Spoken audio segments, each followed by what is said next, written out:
Hey, we're live, Joe. Hey, buddy. How are you? How is everyone? Good. I hope everyone's okay. Yeah, no, I mean, crazy weekend. But again, after all that stuff last week, I mean, the bottom's not falling out. You know Not what I so mean? bad. Yeah. We'll see Yeah. how it goes. But looks, so far it looks like it's sustaining itself to some extent. I mean, there's some, shit on the horizon, but right now I think people are like, fuck it. So Yeah, exactly. So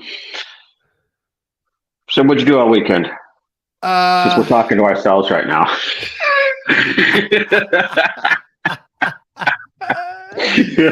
I worked trying to get some of these episodes out this week that are way Cool. past due. So I'm doing that. And what else? Did you see that bridge collapse in Philly for I-95?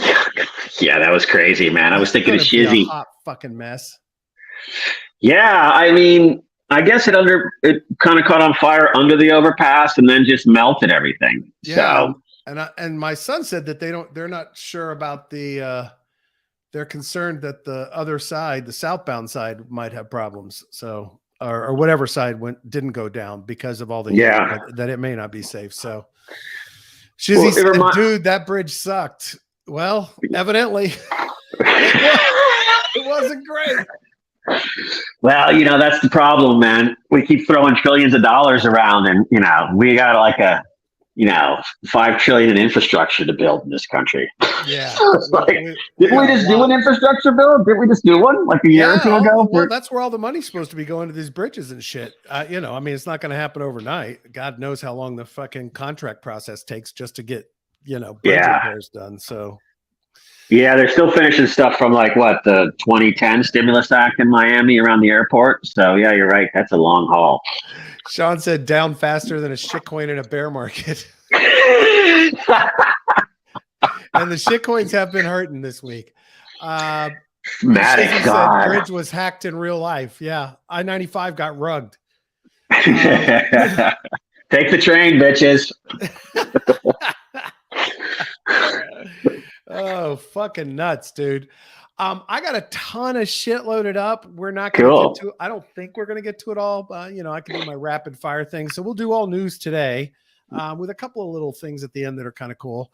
And excuse me. And we'll take it from there. I'm trying to find. I had two articles together. Before you jump in, though, buddy, Go ahead. Just want to let you know this is public information now. So that genome kind of style pisses me off. Yeah, but look, it's by the dip, dude. I mean, it's down like 17%. Oh, that's so. That's but good. it lists tomorrow, so I don't know how that works. But some people have better insight into MEXC than me, right. Than myself. But no, genome style is getting both the tokens listed on that SEX tomorrow. So all right. I don't know how that plays out, of course, but usually there's some kind of little run up around the beginning time. You would think. You would think. Yeah. If they kick in their promotion machines, and I mean the exchange, not genome style. So who knows? Keep an eye on it. And did you ever get real quick, because we talked about Azuki and Doki a lot or occasionally in the past. Yep. Did you ever get any update on that, just so we can tell everybody what's sort of going on? The last thing I heard is they are shutting Doki down. Okay. All right. I actually asked for a clarification because I'm working on something potentially for that. But last I heard was that they are shutting it down. So the gotcha thing isn't going to happen. The gotcha token. I don't believe so, but I didn't have a specific conversation about that, so I can't comment until I get more conversation going. So because I know there's been chatter about the potentially merging all of that in with a new token opportunity, and I was just wondering, after all the Kazuna stuff, a year and a half grinding it out there, brutal, with an awesome project, and then basically getting kicked in the fucking nuts at that point. Horrible. It's horrible. I would think I'd be looking for the beach, just to go chill. So that's what I mean, it is what it is. They made a good run, but the guys, they're good guys and gals. So I'd love to see them, put something together when they're ready. Yep. Yeah, absolutely.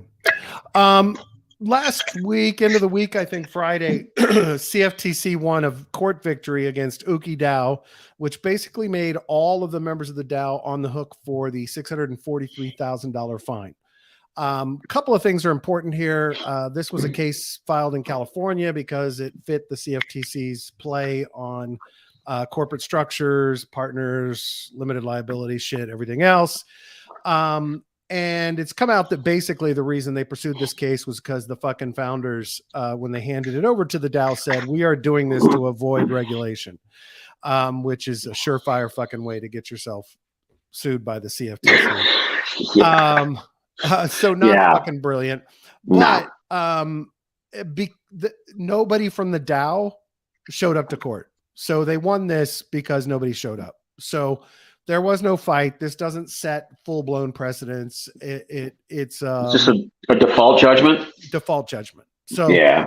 But it is insights into kind of how they're fighting it, et cetera, et cetera. You know, CFTC is doing their victory dance, and it also is another word about kind of you know, we all wish all the regulatory shit was happening with CFTC because of Gary Gensler's such a prick, but you know, don't think that the grass is always greener, because the CFTC will go after you as well. So what we really want from the CFTC is for them to list every token on every exchange as a commodity, but that's not going to happen either. So these are always challenging. I mean, obviously, because you know, one of the core tenets of decentralization is, you know, there's obviously no centralization, no control. Yeah. And I think that's the concept. When you throw a little anonymity on top of that, and that's what scares the, you know, where nobody has a handle on how to regulate it. Exactly. So they come in and go after this. But, you know, I think that, again, you know, if we look at the other parallel, which is, you know, Gensler's broadsides on or missile attacks on Coinbase and Binance US. But at the same time, there's all this legislation on the Hill now finally moving. Yeah, out of Loomis and others. So, shit, you know, find that tweet. Go ahead, because you know, so to me, I think that we take these initial broadsides, like in this DAO stuff from CFTC, then it goes, you know, somebody starts writing legislation. Of course, they're, you know, slow and occupied by everything but their jobs on the Hill these days.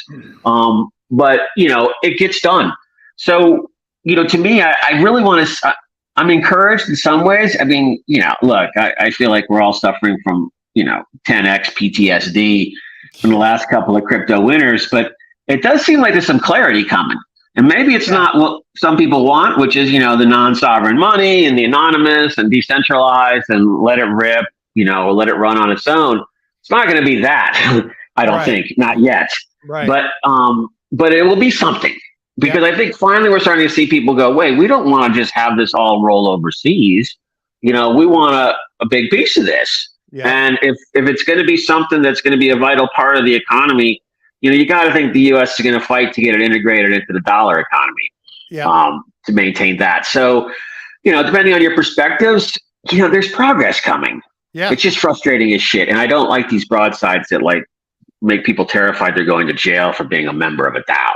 Yeah, it shouldn't be that way. I agree. So. Well, and look, I mean, at the end of the day, this is a fine. I don't think they're going to be fucking filing criminal charges against anybody that was a member of a DAO.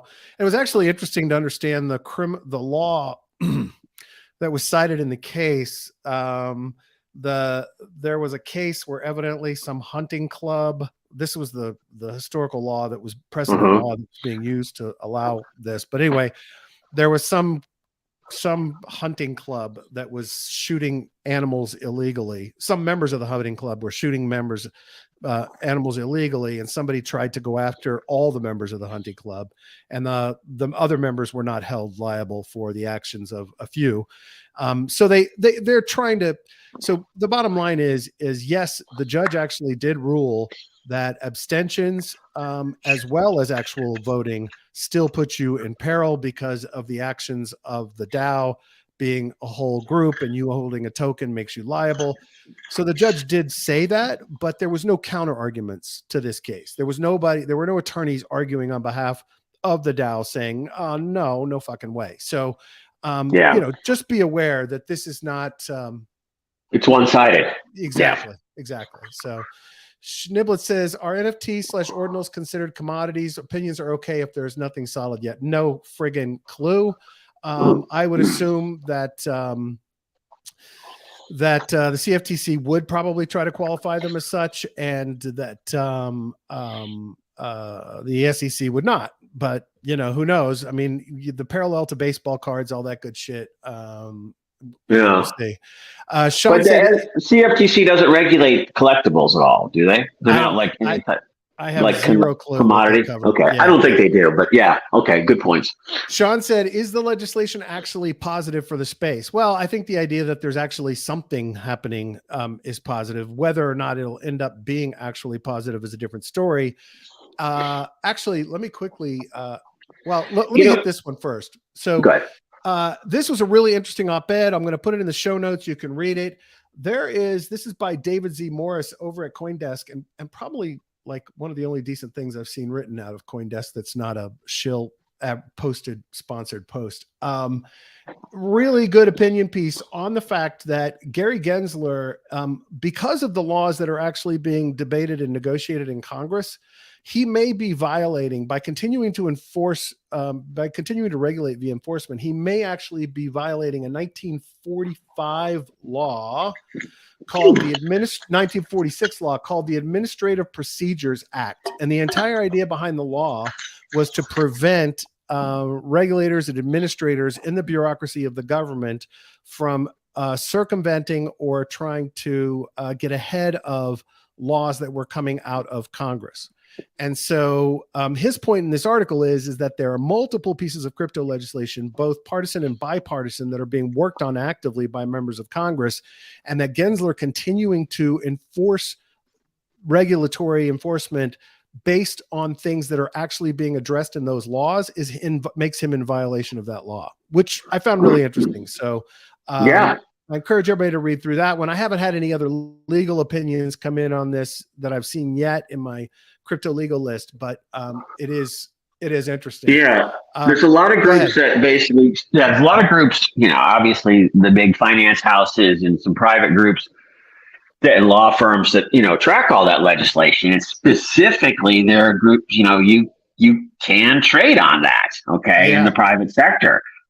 So you kind of get an intelligence feed of it's almost like some might call it insider information. I mean, you can show up and get it yourself too, but I had never thought of that in the context of another government official impeding that type of operation and being in violation of law. That's pretty clever. I mean, it's funny because there's so many of these statutes from the 19th century that lawyers dig up routinely. And, like one, I remember a client they were all suing, I don't want to name the banks, but banks that you would have heard of it was a mortgage-backed security stuff, and under a law from like 1878 or something about, somebody by the government, like, I guess, waiving all the debt or something that they then were stealing from the taxpayers under some law about the government stealing from taxpayers, went after the bank. And it eventually settled, but that kind of stuff, these good lawyers can find that stuff. So if this guy's finding this, it'd be interesting. And here's what's really interesting. There are two cases. One I know definitely has already been accepted by the Supreme Court, and another one is making its way up. The first one is for the EPA, and they are using, I think it's called constitutional originalist arguments, which are basically saying that, you must tie all legislation and legal regulatory actions to the original intents of the Constitution, right? And interestingly enough, a majority of our Supreme Court justices currently are constitutional originalists. And the argument being made in this case is that the EPA, was it EPA? I don't know if it was EPA or not, but I think it was. Anyway, a woman was shut down. A woman was not allowed to. They forced a woman to shut down her accounting firm because she had given advice to a company related to regulations and accounting or something with the EPA, and they stepped over the bounds and somehow forced this woman to shut down her firm. I don't have all the details. I'll find the articles and we'll talk about it maybe on Tuesday. But the end result of this is that there have been there was another judgment last year by the Supreme Court that a regulatory agency had overstepped and was actually creating laws and not actually enforcing the laws. And this one supposedly gives even more strength to that, which could then result in the article I read last week said it could eventually result in a lot of past regulatory actions and fines being overturned. So it'll be interesting to see how this gets shoehorned in with other regulators, if it's being kept strictly for the EPA, if the Supreme Court keeps trying to keep it in a bucket with whichever regulator is being litigated against. But there is the potential that as the Supreme Court sees more of these cases, because attorneys are like, oh God, these guys will be sympathetic, that you may see some restraints being placed on regulators on how much they can do by trying to define laws. I'd really love to see a crypto firm being sued to take a path with this just to test it. So anyway. Yeah, no, that's a good idea. I mean, look, seems like there's quite a few now that are willing to like ante up and get the best lawyers in the world and litigate this. So, that you might as well open up another front. It's like a counteroffensive, basically. You're probing the line to trying to figure we can break through, get another one going. That's what I've been advocating for. We need a legal DAO that's suing the hell out of these regulators and keeping them buried in paper because they don't have the staff nor the experience anymore because they all left the SEC to fight. But, on another note, be careful what you wish for. I mean, A16Z is moving to the UK, opening an office in the UK. Yeah. Yes. And specifically stated that it was because the UK is getting their shit together with regulation. And we've talked about a lot that they're doing. But, on a note, for those of you that are excited about it, there will be no airdrops or NFTs for free for promotions allowed under UK rules. So just so you know, there are, this is not it's not the Wild West in the UK, right? We're not going to be just launching tokens and having a good old boys time in the UK. There will be laws and regulations. No ordinal yield farms or rebasing. Probably not. Probably not. Let's see. Let me catch up on people. Niblet says, and no one really has any expectation of making a return given the returns we have seen. Yeah. Niblet says, yeah, agencies are in the executive branch, which means they should not be making law that usurps the Congress. Yeah, right. Sean makes a really good point. Look at Choke Point 1.0. It does not matter if they later lose the cases. They got what they wanted. Yeah. So Choke Point 1.0 and Choke Point 2.0 have both been effective because it's basically these kind of renegade fucking actions that they're taking to scare regulators into scaring banks. And so it is definitely problematic because these guys will take whatever actions they want. Right now, what would be nice is if there was prison time for the violations. That's not. Yeah, well, this is going to fit. These always fit under that nonviolent white collar category because nobody's holding a gun. But look, Sean said the UK is pro-institutional and anti-retail. In other words, it's an anti-state. Yeah. So well, it's kind of like when you talked about how they spread fear into the banking sector. At the same time, doesn't that kind of drive all the crypto business to the big banks, the ones that say we don't really give a fuck? I'm not paying what you say. Yeah, it's like do what I want to do, and I'll pay my fine if you got the balls to bring it. Exactly. So it kind of seems like there is like kind of what to Sean's point, institution friendly. Yeah. So to me, I think it's kind of grading into the bigger institutions, but I don't. It'll evolve into something that makes sense for us, but it does seem like it's all being driven to the bigger players in my mind. Now, I love this. Former SEC Chairman Jay Clayton on enforcement actions. Crypto should be treated with nuance. I just heard Jake Chervinsky, who's head of the legal team, the Legal Education Fund for DeFi or DeFi Education Fund, saying that we were all couldn't wait to get rid of Jay Clayton. And then we ended up with Blockchain Gary. Yeah. At the same time, Jay Clayton in the same, I think in the same interview, I can't find the original article I saw, but he also said everyone should get the fuck out of crypto platforms. And I think by that he means centralized exchanges, but I haven't found that article yet to go back and say it. So, what's so interesting to me is that because of the lack of regulation, or intended lack of clarity, all of these people created these big businesses, and they drove them towards centralization in order to service this market because they didn't know what else to do. And go down the list of every total F up of the last year. They're all centralized plays that were trying to figure out ways to accommodate the U.S. market. So it kind of seems a bit duplicitous. I mean, of course, maybe not, because billions of dollars were lost and mismanaged and all of that. But at the same time, it's like if there had been clarity, or if there had been anything about trying to advance decentralized models, none of that would have happened.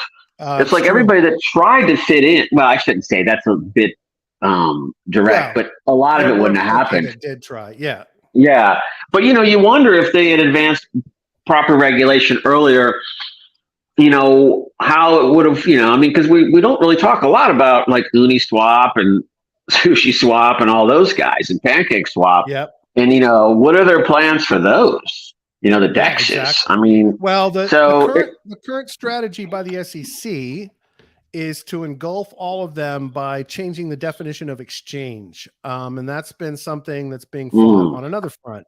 So they have open call right now for comments on that. But essentially they will then look, we know the plan, right? The plan is, let's get all the middlemen into DeFi in the United States.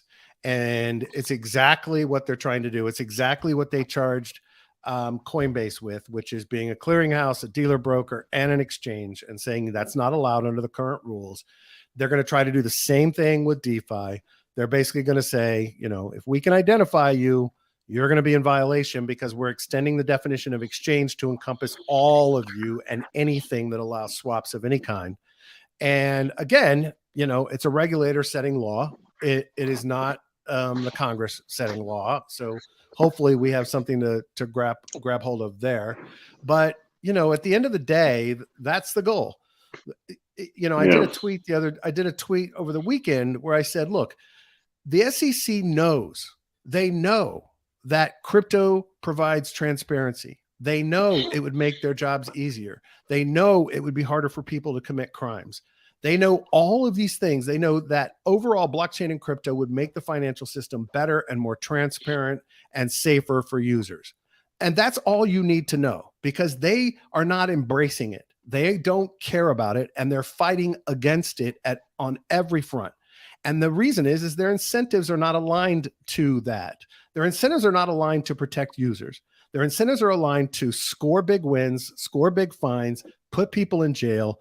That's what their motivation is. And when you bring in transparency, when you bring in more safety, it makes everything that they've built their careers on less valuable. And it makes their careers after the SEC less valuable if you get rid of the need for middlemen.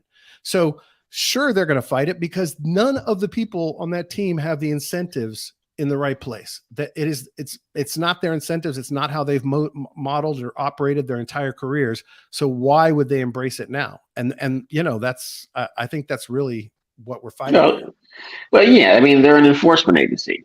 Exactly. And because of no action by the Congress to set the playing field rules, they're making up their own rules as they go along and leaving it to the courts to determine. So you're absolutely right. I mean,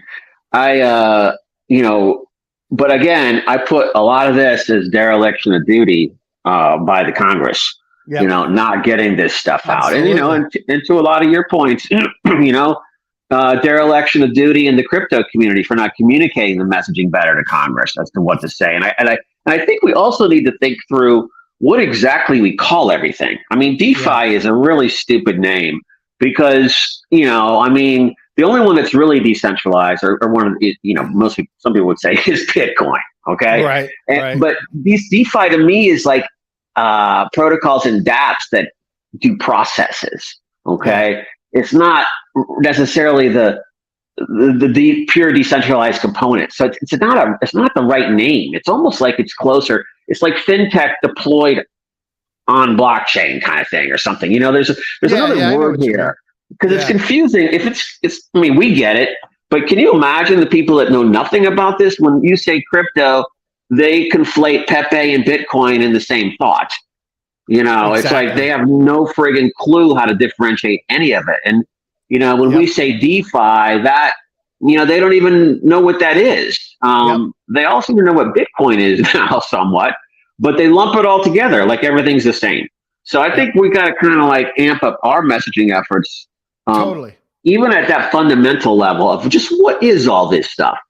Like DAO, we call it a DAO, but there could be another name that's, that seems to be threatening to people, but there could be another name, which is something that, that fits into like the AI kind of realm or something that maybe is less threatening. I don't know, but right. It's like, it needs to be clarified in different ways where regulators and say newbies or TradeFi types can't just reject everything by lumping it under one name. We reject a lot of stuff here on the show and in general in what we look at, but we're like real deep on the edge, so we see what's there, and we know, we have the experiential track record, or at least the experience of watching, to know right. what's going to be, what has a high probability of being bad, and what has a decent probability of being good. So we can kind of differentiate.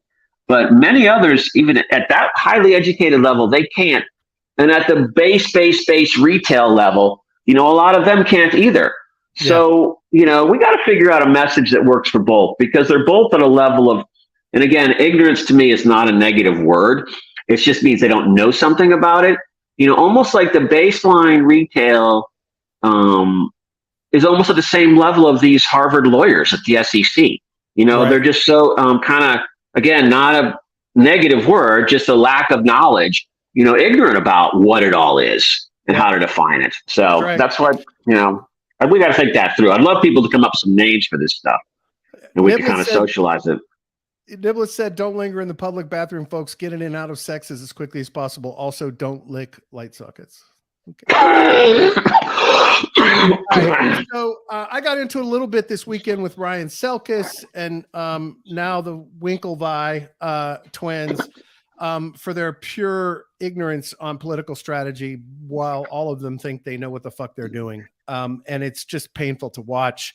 I set out a long tweet. I'll put it in the show notes, and I'm not going to go. Was that the stuff on the Democrats or something like that being all anti-crypto or something? Yeah, right. Well, and Selkis, who has done great work raising money and trying to be politically active and all of that good shit, are out generically bashing the Democratic Party. And I have been saying for 3 years, do not fucking make this about one party. As soon as you do, we are fucked, because if we become the enemy of one party, and we don't have any power base, we don't have any proof that we can control elections, we haven't done anything to scare them or make them want our money, then you have just created an enemy, and it means that we will get nothing fucking done, right? Well, yeah. And I said from the beginning, I have said the only way we'll have any power is picking targets in the primaries in the House, only the House, picking Democratic and Republican districts evenly, and going after our opponents in the primaries with massively negative campaigns from a super PAC, having nothing to do with crypto, and take them out, and then take credit for it, and let the rest of Congress know that we're coming for them and the next time. And we will be supporting the ones who don't get in our fucking way. Well, over the weekend, you get Ryan Selkis, broad strokes, fucking all Democrats suck, I'll never vote for one again, blah, blah, blah, blah. And this is a guy supposedly going to be raising $100 million to like get us through Congress and make things happen for crypto. And then the Winklevi with their idiocy and naivete claiming that Democrats' war on crypto will lose its key voters. Look, when you say stupid shit like this, all you do is harm our relationship, number one, with the party who actually now controls one house, and after this next election will probably control both houses. And all you do is make us an enemy. But number two, you make yourself look like an idiot. Yeah. Look, 20% of people buying crypto is fucking meaningless. Absolutely meaningless. It means nothing. 99.9% of those people in the United States have zero clue what crypto is. They just know it's some kind of digital money, and they were trying to make money in fucking Coinbase on it. They don't care about crypto. They don't care about us. They don't understand it. They don't know what it means. They don't know how it functions. They will not, crypto, DeFi will not be an election issue. It will not be an election issue that makes people decide how they're going to vote. It's not going to happen. I agree. And wasting time on that shit is just stupid. And the thing you need to be doing, people that have money and that are hiring this and trying to do this shit, is just hire operatives on both sides of the aisle that are nasty, underhanded, and cheat and will do anything to win, and let them go after it. That's how the shit gets done. Look at the fucking NRA. 80% of Americans say that all of the policies the NRA supports are extreme relative to gun control. Even gun owners oppose the most extreme policies of the NRA. Do you know what politicians do? They do whatever the fuck the NRA tells them. You know why? Because the NRA has spent 20 years. The NRA has spent 20 years giving money to people that do what they're told, and 20 years destroying the people that get in their way. And we aren't even close to that power yet. So all of this just stupid naivete, creating an enemy of ourselves in Congress. I don't care if you think crypto has no leader. They think you're the leader. So shut the fuck up, please. Sorry. Yeah, I mean, no, you're absolutely right. Because look, it's just not a. To me, I see a two-pronged strategy. Where you play to the Republicans on this is fucking libertarianism. I mean, come on, it's a layup, dude. I mean, that's where you play that. And then with the Democrat side, you pitch empowerment, UBI, and social justice kind of things around a new stream of wealth creation that's not beholden to anything. I mean, how hard is this? I mean, it's both of those things, because it's the same thing that I'm saying for the Democrats as it really is for the Republicans. I mean, there's a lot of economic populists in the Republican Party. Okay. Yeah, and by that, I mean people down on their luck. All right. I'll put a link to it in the show notes. Peter McCormick's show, What Bitcoin Did, he had a guy on who's written a book called The Progressive Case for Bitcoin. Really powerful shit. It's exactly what you're talking about. It's like, look, you can appeal to both sides here. We can thread the needle if we don't make enemies, right? We have supporters in Democratic Party in Congress who love crypto, who want to advocate for it. But as soon as you make the leaders of that party, the Elizabeth Warrens, and you make the whole party in broad strokes an enemy, those people can't open their mouths. They can't do anything. Very few will speak out, because then they don't get to do their job. They won't get any legislation to the floor. They won't get anything. And there is nothing to gain by broad stroking the Democratic Party. I'm sorry, people. You got to play both sides. Anyway. Yeah, I mean, that's what the pros do. Remember, it's all about, getting the votes and getting a system in place where we can operate without being in the gray area. Binance US told everybody to get their money out last week, their USD out last week. Just so everyone knows, there is a $100,000 limit in the court order that says the CEO and the CFO must attest that any withdrawal over $100,000 is a legitimate customer withdrawal, and then file it with the SEC before they enable the withdrawal. So I will tell you that as of Saturday, when a relative of mine was trying to get $127,000 out of Binance US, you were able to split it up into multiple transactions and tokens and withdraw it as crypto. So that $100,000 limit is just if you try to do it all in one transaction. So if you've got money into dollars too, right? If you got money in there, and you're trying to withdraw over $100,000, break it up, people. So anyway, and don't do it all through wire transfer, ACH. Set up a Coinbase account or some other exchange. Yeah, that's what I was going to ask. Yes. Follow directions, transfer it over to that exchange or to a wallet or whatever you're comfortable with. You understand, you're safe with, whatever. Do your own research on that and break it up into multiple transactions. We did it in 2 different stable coins and got it out. So, and by the way, Coinbase does take, even though they don't have USDT on their exchange for trading, they do take USDT deposits. Oh, I didn't know that. Yep. And if you put everything in USDC over there while you're sitting around waiting to find out what's going to fucking happen with this shit, you're earning 2% on Coinbase. Yep. So now Coinbase, they're being sued, but they're not, the SEC is not trying to enjoin them from operating yet. So, yeah, they're getting sued for that. Like, kind of, we didn't define it as a security thing 7 years ago or whatever kind of thing. Yep. Yeah, it's not at the level of Finance US, that's for sure. Sean said the Gemini boys are moving their exchange to Dublin. Can you keep them, please? Please, like really, please. Isn't Winkle? Oh, I keep seeing that. No, I don't know who they are, but I keep seeing that movie scene with in the Facebook movie. They're at Oxford or whatever, and it's the big crew regatta, and it's the Harvard guys against the Oxford guys, and they're having the big fight over the phone, and I'm just like, yeah, you can have them, Dublin. Yeah, exactly. Niblet says NRA and the gun advocates are highly structured. How does something that is intentionally unstructured follow that model of influence acquisition? You take every big project and every big exchange, you pile a big pile of money into a foundation or a DAO or a political action committee, and then you hire experts to do exactly what the NRA does, right? Look, the citizen action at the NRA is important, but it's not really that important. The most important constituents of the NRA are the gun manufacturers. Their entire mission of the NRA is to sell more guns. The mission of the NRA has nothing to do with, your rights under the Constitution or end users being good people or anything else.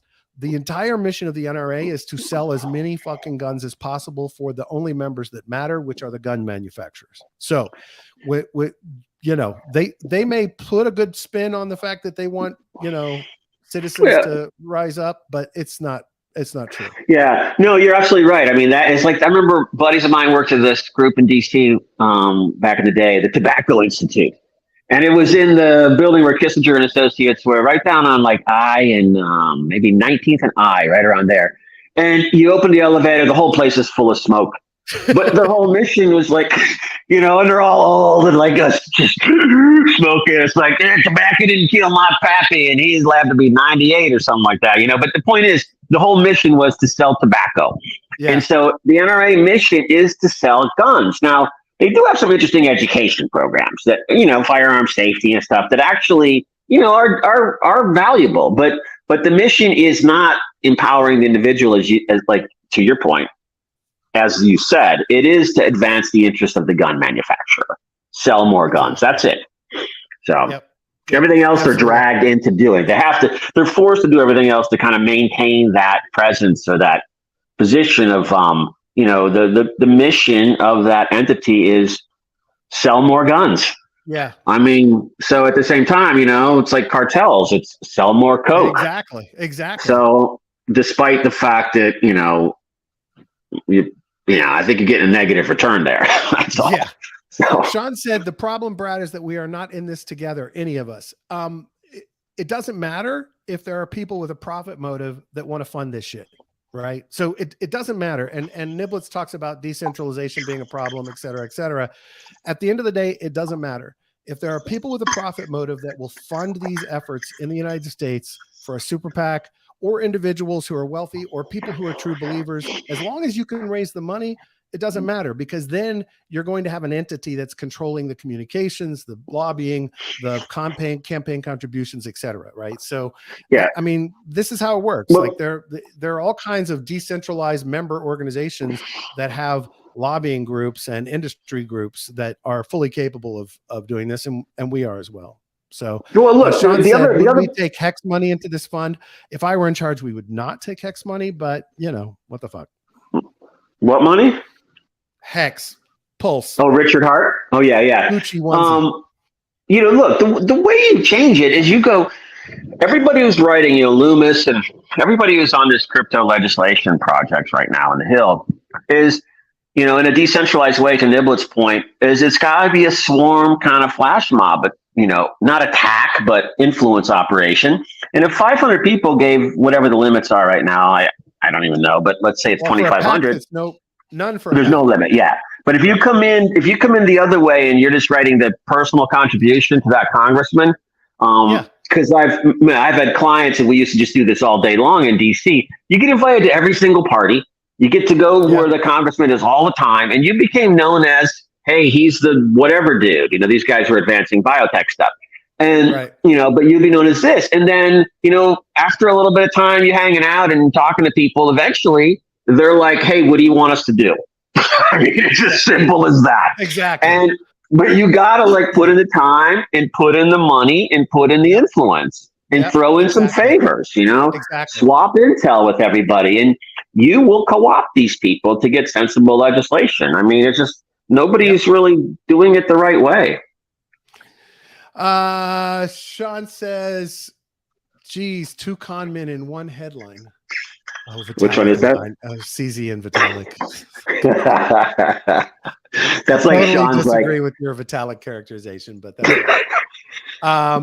his man crush. Yeah. Okay, let's move on. We talked about Binance. We talked about A16Z. Oh, this is interesting. If MicroStrategy had chosen ETH over Bitcoin, the firm would be up 50% and ahead by more than $2 billion. So wow, that was interesting. Yeah. Yeah, that is interesting. I wonder what Sean thinks about that. He thinks that Michael Saylor is a true believer. Fuck off. Yeah, exactly. Hey, real quick, I put up the first spaces I did finally with Max Howell of T. I think this is a really interesting application and use of DeFi and crypto to incentivize open source developers. It's really smart model, really cool tool. And those of you that are trying to struggle with installing AI applications, this app t.xyz makes it easy for you, sir. Hey, by the way, says, whoever did that math on that is not someone who should did the math. Let's see who fucked up the math, Sean. All I do is read headlines, Sean. I don't need to actually do the math, do I?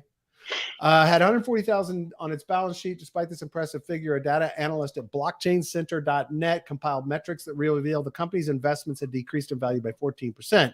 The data also indicates that if MicroStrategy invested in Ethereum instead of Bitcoin, the company's portfolio would have increased by 54%. I would assume they're doing the buys at the same time he bought Bitcoin to calculate it, but I don't know. Potential ETH holdings in USD. Yeah, that would be the only way to comp it. I mean, there are obviously much better ways to do it. Yeah, the same timing, I think. Yeah, and weight, right, and same amounts. Yeah, exactly. But would that be dollar equivalency, or would it be token or coin numerical equivalency? You know what I mean? In the sense of And here's another good point, though. If he flipped it right now today, his Bitcoin portfolio for ETH, and then staked the ETH, he'd earn $182 million a year on the staking at the current value. That's some good business. Sean says that the problem is they don't take into account the effect of the buying. It's nonsense. That's a very good point. Yeah. Like buying mass quantities of ETH would definitely drive the price up. So anyway. Right. This is interesting on another AI front. This protocol, I don't know if it's a chain or a protocol called Jensen, raised $43 million led by A16Z. This is similar to the Kosh thing that I did the interview about, where they're making use of GPU and CPU cycles for AI researchers and AI developers, but they are actually taking this down to kind of what was the UFO project, peer-to-peer UFO project? SETI. They're taking this down to like retail level devices, being able to share and make money from sharing their CPU and GPU resources. So I thought this was interesting. I haven't done a complete deep dive into the project yet, but I did think it was pretty interesting, their approach. And look, this is a demand market. AI is driving a shit ton of GPU demand, and there's not enough GPUs being manufactured to hit the demand. So, you think about something like, I've got a Mac Studio sitting here with, I don't know how many fucking GPUs in it, but it's got a lot. When my computer's sitting at idle at night, I'd be more than happy to make money off of sharing those GPUs, right? So from my perspective, this is a smart move. It's going to get worse. The demand is going to get worse. I think Akash and I think Jensen, if it's legit, they have legit investors, but who knows, are in a good place and doing a smart thing. So we'll see. Yeah.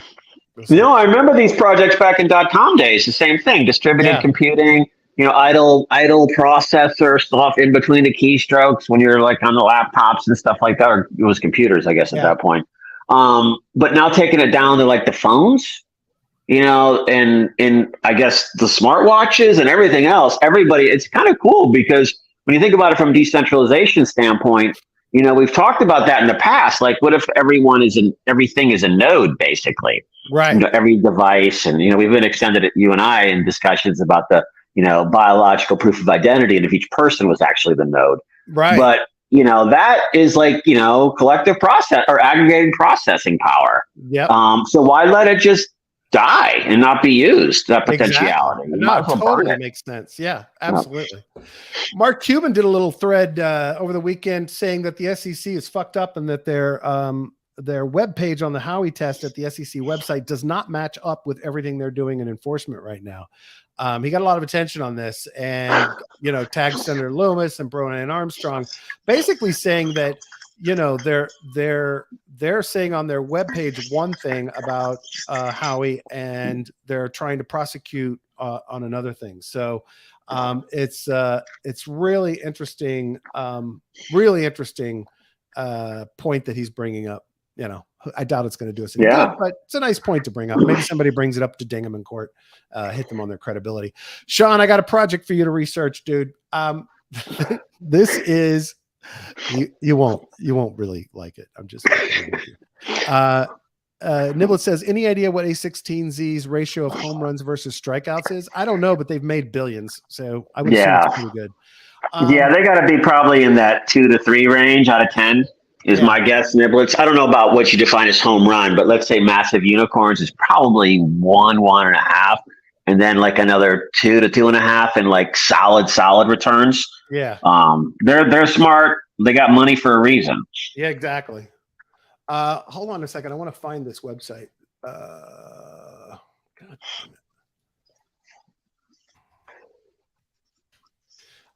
it. This project claims to secure proof of stake networks by let me read this again just so I don't fuck it up, because I don't want to. So they claim that they are able to secure proof of stake networks using Bitcoin. And the way they seem to be doing it from the video I watched earlier is they're aggregating all of the proof of stake networks transaction flow, almost like kind of like a layer 2. And then they're taking a bunch of different proof of stake network transactions and then placing them into the blockchain with some the Bitcoin blockchain with some reference points back to the actual transactions on proof of stake networks. I can't decide if this is just a hype play or if it's legit. It's a Stanford professor that's doing it, has a research team that's been researching it. I found it interesting. I don't know how legit this is, but given their video a nice description of how blockchains work, and then they get into showing, let me get there. There it is. They get into showing all of these proof of stake chains seeding one transaction together onto the Bitcoin blockchain. So question, remember we had Core DAO on and their Satoshi Plus consensus mechanism with I think it was using mining pool hash to somehow integrate it in with proof of stake stuff. Yeah. There's another group talking something along those lines, it sounds like. Well, so if you look down on the screen, can you guys see this, or is it hard to see? I've got it up on my laptop so I can see it. Enlarge the fucking so what they're basically saying is all of these proof of stake chains, I guess they would be called layer 3s at that point, would seed their proof of stake transaction or their transactions on their chains onto the Babylon chain. And then the Babylon chain once every now and then writes all of the transactions onto the Bitcoin block. No. And I guess their claim, look at Sean. This is the best Sean quote ever. When I was watching this and reading this, I'm like, I cannot wait to bring up. I hope Sean listens today because I really. He knew he's going to be all over it, man. I wanted him to fucking see this. So they're not doing that type of thing. They're just like burning it onto the chain, basically. Basically, what they're saying is miners are securing the transactions of all these proof of stake chains, right? And they're bundling them up and putting them onto Bitcoin so that they get the miners. So it's another big ordinal. Well, they say actually they claim in the thing that they're doing that the actual transaction data is tiny. So there must be some model that references back to the Babylon chain and then references back to the proof of stake chains. I don't know. I really pulled this one up entirely to get Sean's reaction. So Sean says it's just affinity scamming. So that's great. Joe, I got 9 minutes real quick till I have to bolt for an appointment. Sure. Let me see. You want to? I wanted to ask you a quick question. How did the Twitter Spaces go as far as from your perspective? Dude, it was awesome. It's awesome. I'm going to put it up this afternoon. I haven't gotten it put it into the format for the podcast yet, but I'm going to do that. But it was a lot of fun. Oh, good. I had a great time. I mean, not that Sean and I were going to agree on most everything there, but it was a lot of fun. It was a great discussion. Really enjoyed it, and hoping next time we can get some of the folks that were listening to actually ask questions as well. So anyway. But how'd you like the format and the platform? That's what I was really curious about. It's much look, from my perspective, it's a fuck ton easier as the guy who's doing this stuff. You know what I mean? It's just like everybody's on their phone and boom, we're done. I still have to download it. I mean, I actually have to record it. I have to screen record it in order to get it out for the podcast, which is why I haven't done it yet. But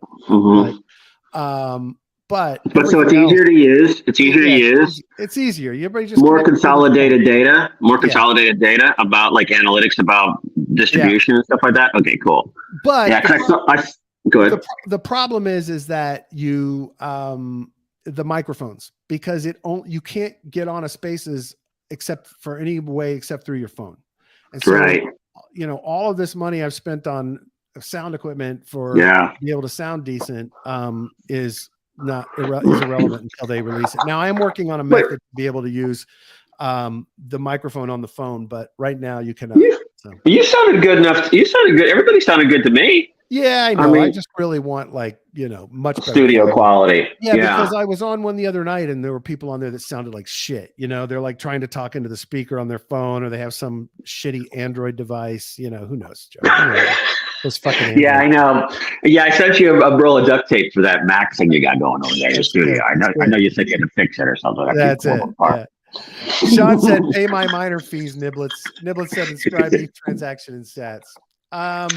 Let me see if there's anything. Oh, this is really pissing me off. And I'm gonna keep following this to find out what the fuck is going on, because I interviewed Hashflow. Really impressed with them. They're a Miami-based firm, have a really cool model for their DeFi. Well, evidently they fucked over all of their original NFT holders by basically, with a DAO proposal, making their tokens and their NFTs worth nothing. And you guys can read through the explanation of how it happened and what happened, but they're not fucking answering it. They haven't put up a tweet about it. Their response has basically been, shit happens. And they're just being very fucking cavalier about this. I don't know what the fuck's going on, because what was the guy's name? Anyway, the guy I interviewed, the CEO, I got no sense of him being a person like this. So I'm just kind of wondering if there's like some gap here in understanding or communication that these people don't know about. I don't know what it is, but it really is pissing me off. That a lot. Who are these guys? Who are these guys? Hashflow. That's the exchange I interviewed on for Mission DeFi. That has the really cool market maker model with these market maker bots built into the system and makes for higher speed transactions. There's been a ton of people investing in it, a ton of people, in the Miami community. Well, yeah, and it's been used, and they've been using it, right? I mean, it's a really pretty powerful exchange platform, but here we fucking go again. It's like, and this isn't like a true rug, because they don't get the money, I don't think. I think they're just basically turning these people's investments into zero value, like basically almost like a burn. But I needed more of the details. I'm going to definitely reach out to the CEO. This is him, Varun, because I got no sense in my interview that this is the way he would operate this platform. And so I want to make sure I have both sides of the story, but right now I'm really fucking unhappy with it. So. Yeah, no, I mean, and doing that in the US too. I mean, and then, fucking that part up. I mean, they're exposed, dude. You got to fix that. Exactly. So anyway, they did it somehow through DAO proposals. They had enough votes to override it, blah, blah, blah. And, they play. I don't understand the game they were playing, but they were fucking with these people and required them to take an action, or they would go to zero, and they didn't notify everybody. It was just a DAO proposal and it just passed. I mean, it just feels all very shifty and shitty, and I don't get it. I mean, evidently the price has been declining because people that got it on Binance Launchpad and investors have dumped some. But I don't give a shit what's happening. You don't fucking zero out people who've been there from the beginning, supporting you and investing in you. And I'm looking at their bios of their founders team. I mean, these are all credible looking people. I mean, that Varun is like a fucking rocket scientist. Came out of NASA. Yeah. And the other co-founder, he has a BS in computer science and math from Oxford. The other dude worked for Booz Allen Hamilton and Morgan Stanley and Columbia Business School. And the other dude is like investment fund, Citigroup, Google, GE Capital, a lawyer, of some type. So that doesn't make sense. I think you're right. There's got to be, they're not communicating something. Or there's some fuck up here. They haven't put up a fucking single tweet about it. They act like nothing's going on. Evidently, the community in Discord is pissed off, understandably. But they're just like moving along, like nothing happened here. Don't worry about it. Nothing to worry about. Just we're still doing what we do. It's like in the meantime, don't worry. Yeah. Thanks for playing. Yeah. Thanks for the money, guys. Appreciate it. I don't know. It's let's see. Estimated 7 to 8 figures of USD worth of HFT tokens belonging to users have been voided. So that's not fucking acceptable. Hopefully there's another side to this story. I haven't been able to get the other side to the story, but I'm going to ask and we'll see. I don't know. Yeah. Not good. I got to roll, Joe. Let's do it to it. Shizzy, Niblets, Sean, thank you so much for participating. We appreciate you guys being here and taking part as always. Happy Monday to everybody else. We hope you all have a wonderful Monday afternoon. We love and appreciate all of you. If you're listening on Apple Podcasts or Spotify, please rate and review us. It really boosts us and helps us grow our audience. The same is true on YouTube. If you give us the thumbs up, make sure you subscribe and click the alerts bell. And if you haven't yet, join our community, t.me/mission DeFi, t.me/mission DeFi. You would not believe the shit that's being dropped in there. Oh, crap. I didn't get to Fred's post. Fred had an awesome post. I'll put it up tomorrow. Let's talk about that because I want to ask questions. Liquidity stuff. Yeah, really cool. So we'll talk about that tomorrow. But anyway, thanks, everybody. Appreciate you. Joe, have a great day. Thanks. You too, buddy. Thanks, everyone. Great show, Brad, and I will talk to you.